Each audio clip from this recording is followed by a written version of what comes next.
ये कहानी एक ऐसी लड़की की है जो अपना खाता खुलवाने के लिए अलग अलग तरह के नुस्खे आजमाती है, पर बेचारी का सूखा कुआं गीला नहीं हो पाता। क्या ये लड़की अपनी बुलबुल का स्वाद किसी लड़के को दे पाएगी या नहीं, देखेंगे इस रोमांटिक मूवी में जिसका नाम है नोट अंडर टीन। मूवी की शुरुआत में हम जेनी नाम की एक हसीन लड़की को देखते हैं जो अपने रूम में बैठकर पुराने टीवी में एक रोमांटिक मूवी देख रही थी। मूवी देखते हुए जेनी के अंदर गपागप करने की इच्छा जागने लगती है, जिससे वो अपनी प्यास बुझाने के लिए बाबा बंगाली का दिया हुआ हथियार निकालती है और उसे अपनी बुलबुल में डालने लगती है। जेनी अपनी बुलबुल को खुश कर ही रही थी कि तभी उसके डेड रूम के अंदर आ जाते हैं जो जेनी को हैप्पी बर्थडे विश करने आए थे। लेकिन बाबा बंगाली का हथियार अभी भी जेनी की गुफा में ही था। तभी रूम में जेनी के दादा दादी और चर्च के फादर भी आ जाते हैं, लेकिन जेनी उस हथियार को अपनी बुलबुल से सबके सामने बाहर नहीं निकाल सकती थी। अब गली के कुछ बच्चे भी जेनी को बर्थडे विश करने आए थे। उनके साथ जेनी का डॉग भी अंदर आ गया था। वो डॉग जब जेनी के ऊपर से कंबल हटाता है तो बाबा बंगाली का हथियार जेनी की बुलबुल से निकलकर सीधे केक पर जा गिरता है। ये देखकर सभी लोग हैरान होते हैं, जिसके बाद जेनी और उसके भाई को उनके डेट स्कूल छोड़ने के लिए जाते हैं, जहाँ रास्ते में जेनी का भाई जेनी से कहता है कि अब तुम बड़ी हो चुकी हो, इसलिए पहले तुम्हें बॉयफ्रेंड बना लेना चाहिए। पर जेनी इन सब बातों पर ध्यान नहीं देती थी, वो सिर्फ पढ़ाई पर फोकस किया करती थी, इसलिए सभी जेनी को चोमू समझते थे। फिर जेनी के डैड उन्हें स्कूल में छोड़कर चले जाते हैं। इसके बाद हम स्कूल में जैक को देखते हैं जो पूरे स्कूल में फेमस था और स्कूल की सारी लड़कियां जैक के ऊपर मरती थी, पर जैक किसी भी लड़की को भाव नहीं देता था। दूसरी तरफ जेनी के पास रिकी नाम का लड़का आता है जो काफी टाइम से जेनी को प्यार करता था, इसलिए आज भी रिकी जेनी का बर्थडे गिफ्ट लेकर आया था। पर आज भी जेनी रिकी के प्रपोजल को एक्सपेक्ट नहीं करती और वहाँ से चली जाती है। वही स्कूल में हम जेनी के भाई को देखते हैं जो अपने नल्ले दोस्तों के साथ था। जेनी का भाई अपने दोस्तों को बताता है कि अब उससे सब्र नहीं होता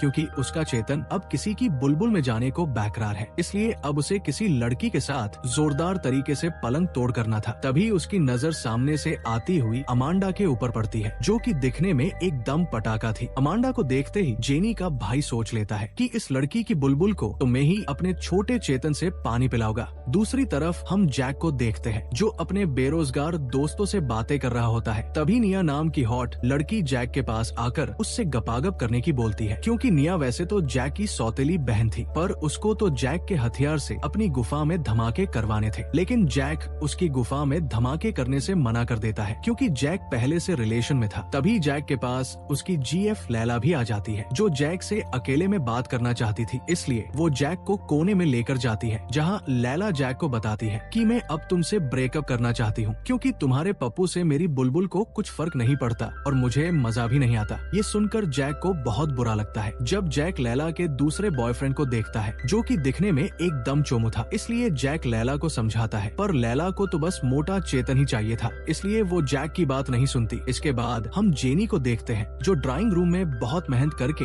अपनी ड्राइंग बना रही होती है और बड़े परिश्रम के बाद वो अपनी सुंदर पेंटिंग को अंजाम दे देती है। उधर जैक अपने दोस्तों के साथ क्लास खत्म करके जब बाहर आता है तो देखता है कि लैला अपने नए बीएफ के साथ लिपटा लिपटी कर रहे थे। ये देखकर जैक को बहुत बुरा लगता है। तभी जैक का दोस्त उसे बोलता है कि लैला बहुत खूबसूरत है और इस बार भी स्कूल की प्रोम क्वीन वही बनेगी। तो जैक अपने दोस्तों से कहता है कि लैला इतनी भी खास नहीं है क्योंकि ये सब मेकअप का कमाल है, अगर उसके चेहरे से मेकअप हटा दो तो कद्दू जैसी शक्ल हो जाएगी। और रही बात प्रोम क्वीन की, तो वो तो मेकअप करके कोई भी लड़की बन सकती है। तो उसका दोस्त जैक से शर्त लगाता है कि अगर तुमने स्कूल की सबसे चोमू लड़की को स्कूल की प्रोम क्वीन बना दिया तो तुम शर्त जीत जाओगे। तो जैक भी इसके लिए मान जाता है। अब सभी मिलकर जैक के लिए स्कूल की सबसे चोमू लड़की को ढूंढने लगते हैं। तभी उन्हें सामने से जेनी आते हुए दिखाई देती है। तो जैक का दोस्त जैक को जेनी को स्कूल की प्रोम क्वीन बनाने की बोलता है। जैक जेनी को पटाना तो नहीं चाहता था, लेकिन अब उसने अपने दोस्तों से शर्त लगाई थी, इसलिए वो मान जाता है। फिर हम जेनी को क्लास में देखते हैं जहाँ जेनी का प्रेमी यानी कि रिकी सभी क्लास वालों के सामने पोएम सुनाकर जेनी से अपने प्यार का इजहार करने लगता है। दूसरी तरफ हम स्कूल में हम जेनी के भाई लुलू को देखते हैं जो अपने आवारा दोस्तों के साथ लड़कियों को ताड़ रहा होता है और अपने दोस्तों से डिस्कस करता है कि कैसे हमारे छोटे चेतन को किसी की गुफा की सैर कराई जाए। तभी उन्हें एक आइडिया आता है और एसी की पाइपलाइन में छुपकर लड़कियों देखने लगते हैं, जिससे इन्हें आनंद की प्राप्ति हो रही थी। लेकिन अचानक इन तीनों के वजन की वजह से एसी की पाइपलाइन टूट जाती है और ये सीधे जेनी की क्लास में आ टपकते हैं। जब पूरे स्कूल में इन तीनों की हरकत के बारे में पता चल जाता है तो लुलू और उसके दोस्तों को पनिशमेंट दी जाती है। इसके बाद बाद जब स्कूल में लंच होता है तो जैक अपनी शर्त के मुताबिक जेनी के पास आता है और उसे अपने साथ डेट पर चलने का ऑफर करता है। बट जेनी जैक से पूछती है कि अबे नल्ले, तूने पिछले 6 सालों से मुझसे बात तक नहीं करी और आज तू मुझे एकदम से डेट पर चलने की बोल रहा है। लेकिन जैक उसे अपनी शर्त के बारे में नहीं बताता तो जेनी उसके साथ डेट पर जाने से मना कर देती है।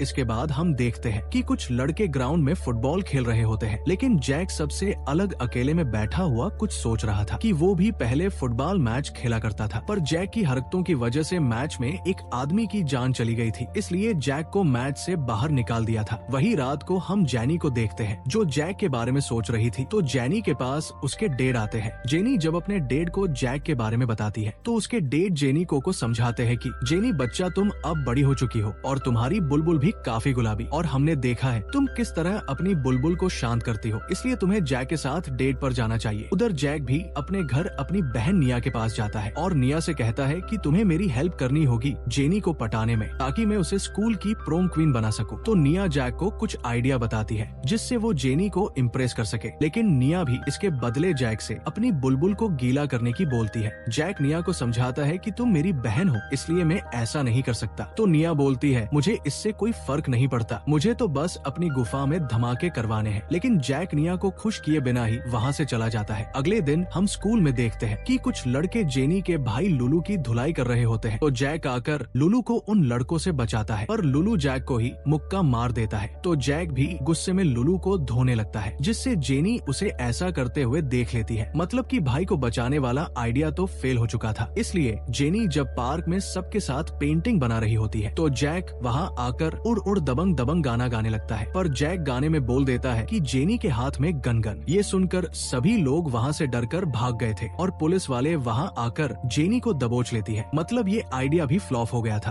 फिर जैक जेनी को छुड़वाकर अपने घर डिनर के लिए लेकर जाता है, जहाँ जैक जेनी को थोड़ी देर रुकने की बोलकर जाता है। जब जैक वापस आता है तो वो बिना कपड़ों के था, यानी कि जैक अपने छोटे चेतन को दिखाकर जेनी को इम्प्रेस करना चाहता था। बट जेनी को जैक का हथियार पसंद नहीं आता और वो वहाँ से चली जाती है। अगले दिन जैक निया को लेकर जेनी के घर जाता है, क्योंकि जैक जेनी को एक पार्टी में ले जाना चाहता था और निया जेनी को पार्टी में जाने लायक अच्छे कपड़े पहनाकर तैयार कर सके। और थोड़ी देर बाद निया जेनी को एकदम पटाखा बना देती है। जेनी को देखकर तो जैक का छोटा चेतन सलामी देने लगता है, जिसके बाद जैक, निया और जेनी तीनों एक साथ पार्टी में जाते हैं, जहाँ सभी लोग जेनी का हॉट लुक देखकर चौंक गए थे, क्योंकि जेनी आज एकदम गर्म मसाला लग रही थी। इसके बाद जेनी पार्टी में दबाकर ड्रिंक कर लेती है और बाहर जाकर उल्टी सीधी हरकतें करने लगती है। जैक किसी तरह जेनी को संभालता है। तभी वहाँ पर लैला आ जाती है, जो पार्टी में सबके सामने जेनी का मजाक उड़ाने लगती है, जिससे जेनी रोते हुए पार्टी से चली गई थी। अब रात को जैक जेनी को मनाने के लिए उसके घर जाता है, जहाँ बातें करते हुए दोनों के बीच नजदीकियां बढ़ती है और वो दोनों एक दूसरे को किस करने लगते हैं। लेकिन किस करते वक्त दोनों की टाइमिंग नहीं बन पाती, तो ये किस का काम किसी और दिन के लिए छोड़ देते हैं। अगले दिन जेनी स्कूल में रिकी के साथ बैठी होती है, तो जेनी के पास जैक आकर उसे अपने फुटबॉल मैच में आने के लिए बोलता है। अब जेनी भी जैक को चाहने लगी थी, इसलिए वो जैक के मैच में जाने के लिए मान जाती है। दूसरे दिन जब मैच चल रहा होता है तो जैक नल्लो की तरह एक साइड में बैठा हुआ था। अब जैक की टीम मैच को बुरी तरह से हार रही थी, क्योंकि उनके एक भालू को चोट लग गई थी। इसलिए कोच को मजबूरी में जैक को मैच खेलने के लिए भेजना पड़ता है। जब जैक मैच खेलने जाता है तो जैक फिर से बॉल को सही पास नहीं कर पाता, इसलिए वो फिर से मैच हार जाते हैं। अब मैच खत्म होने के बाद मुंह बिगाड़ कर जैक बाहर आता है, तो जेनी भी उसके पीछे आ जाती है